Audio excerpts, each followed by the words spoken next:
सभी का स्वागत। कर्नाटक बीजेपी बेल्लारी में आज कांग्रेस सरकार की कथित कानून व्यवस्था की विफलता के खिलाफ विरोध प्रदर्शन कर रही है। विरोध की अगुवाई भाजपा राज्य अध्यक्ष BY विजेंद्र, आर अशोक, चरवाड़ी नारायण स्वामी, श्रीमालू और जनार्दन रेड्डी कर रहे हैं। और 1 जनवरी को जनार्दन रेड्डी के निवास के पास एक बैनर लगाने को लेकर हुई हिंसा के दौरान उनकी जान पर हुए हमले के आरोपों जैसे मुद्दों पर केंद्रित है। और इसी पर ज्यादा जानकारी के लिए हमारी सहयोगी ज्योति दफेदार ने गंगावती के विधायक जनार्दन रेड्डी से खास बातचीत की। आइए आपको सुनवाते हैं।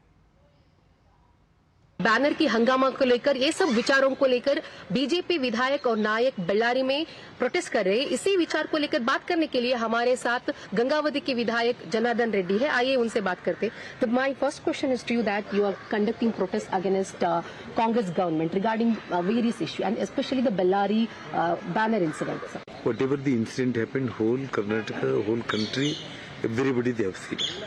So never it happens in the history of Karnataka, never it happens in the history of Bellary.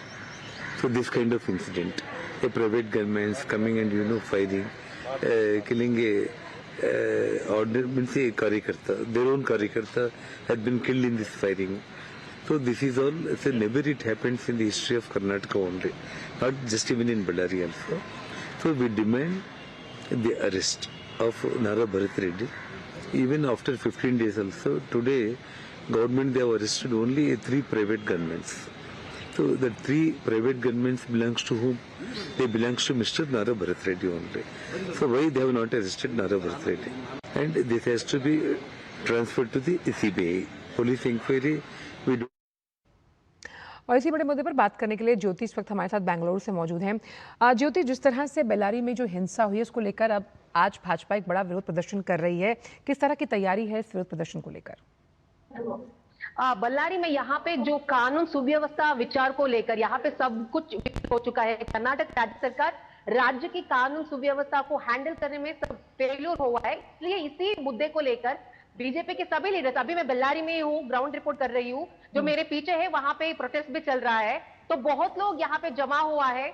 जो बीजेपी का मुद्दा है, बहुत विचार है कानून सुव्यवस्था विचार को लेकर। यहाँ पे पहले जो बेल्लारी में जनवरी 1 को जो इंसिडेंट हुआ था, बैनर की जो इंसिडेंट को लेकर जनार्दन रेड्डी जो विधायक के घर के सामने ये लोग बैनर लगाने पे गए, लेकिन उसी इंसिडेंट पे फायरिंग हुआ और कांग्रेस कार्यकर्ता की मौत भी हुआ।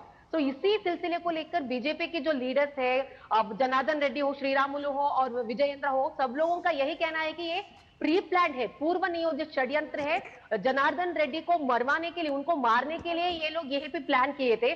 सो इसी मुद्दे को लेकर और बहुत मुद्दे हैं, मतलब कानून सुव्यवस्था को हैंडल करने में राज्य सरकार संपूर्ण विफल हो चुका है। चाहे वो कोगिलो का इश्यू हो, कोगिलो में वहां पे अवैध कब्जा को हटाने के बाद बहुत जल्दबाजी में उन लोगों को वहां पे घर देना हो, जो बीजेपी अक्यूज करते हैं, आरोप करते हैं कि उसमें 90% ज्यादा लोग हैं वो रोहिंग्या लोग हैं, बांग्लादेश से यहाँ पे आए इलीगल इमिग्रेंट्स है। उन लोगों को घर देने के लिए कर्नाटक राज्य सरकार बहुत बेसब्री से ये सब कर रहा है। और बहुत रिसेंटली एक इंसिडेंट हुआ था कि शिड्लघट्टा में, चिक्कबल्लापुर में कांग्रेस का एक लीडर वहां के एक पौरायुक्त अधिकारी को, महिला अधिकारी को बहुत मतलब अनपार्लियामेंट्री वर्ड यूज कर, अब्यूज कर उनको धमकी भी दिए थे, वो लाइफ थ्रेटनिंग दिए थे उन्हें। अगर एक बैनर को लेकर ही, वहां पे भी बैनर इश्यू को लेकर वो पौरायुक्त अधिकारी बैनर वहां पे हटाई थी। तो उसी इश्यू को लेकर वहां पे जो कांग्रेस का लीडर है, मतलब बहुत इश्यू है, ये एक ही इश्यू नहीं है, बेल्लारी का इंसिडेंट का एक ही नहीं है, बहुत इश्यू जैसा है जो बेल्लारी का इंसिडेंट का लेकर जो बीजेपी का इसमें ये तमाम ऐसे मुद्दे हैं। लेकिन जब बेल्लारी की झड़प हुई उसके बाद विधायक जनार्दन रेड्डी ने साफ तौर पर अपनी जान को लेकर खतरा बताया। उन्होंने जेड सिक्योरिटी की मांग भी की थी। यस, जब इंसिडेंट हुआ उन्होंने कहा, ये तो क्लियरली उन्होंने कहा था कि ये कोई आकस्मिक नहीं हुआ है, घटना प्री प्लान है। बहुत लोग आए थे, जो नारा भरत रेड्डी यहाँ के जो शासक है, उनके ऊपर ही ये लोग डायरेक्टली एलिगेशन कर रहे हैं, आरोप कर रहे हैं। उनका जो गनमैन है उसी ने फायरिंग किया, उद्देश्य पूर्वक ही किया है। तो इसलिए मेरी जान को और मेरी कुटुंब की जान को खतरा है। तो अमित शाह जी को और यहाँ के DCM और गृह सचिव परमेश्वर जी को भी उन्होंने खत लिखा था। लेकिन कर्नाटक सरकार ये कह रही है कि यहाँ पे बीजेपी विधायक या बीजेपी राज्य अध्यक्ष, उनका मांग है कि CBI जांच को देनी चाहिए, उनका मांग ये है। लेकिन परमेश्वर जी कहते हैं कि कोई CBI जांच की आवश्यकता नहीं है, CID जांच ही हो सकता है। और भरत रेड्डी जो है, जिसके ऊपर ये लोग इल्जाम लगा रहे, कर्नाटक सरकार अभी तक भरत रेड्डी के खिलाफ कोई जांच या कोई कार्रवाई नहीं की है। तो यही है, बहुत मुद्दों को लेकर, या गृहलक्ष्मी में जो धोखा हुआ है, 5,000 करोड़ का घोटाला हुआ है, जी। उस मामले को लेकर हो, या बहुत सारे ऐसे इश्यूओं को लेकर, यहाँ पे वो बेल्लारी में, मैं भी बेल्लारी के में पीछे जो यहाँ पे जो समावेश में चल रहा है, बहुत लोग इकट्ठे हुए, बीजेपी कार्यकर्ता हो, आम जनता हो।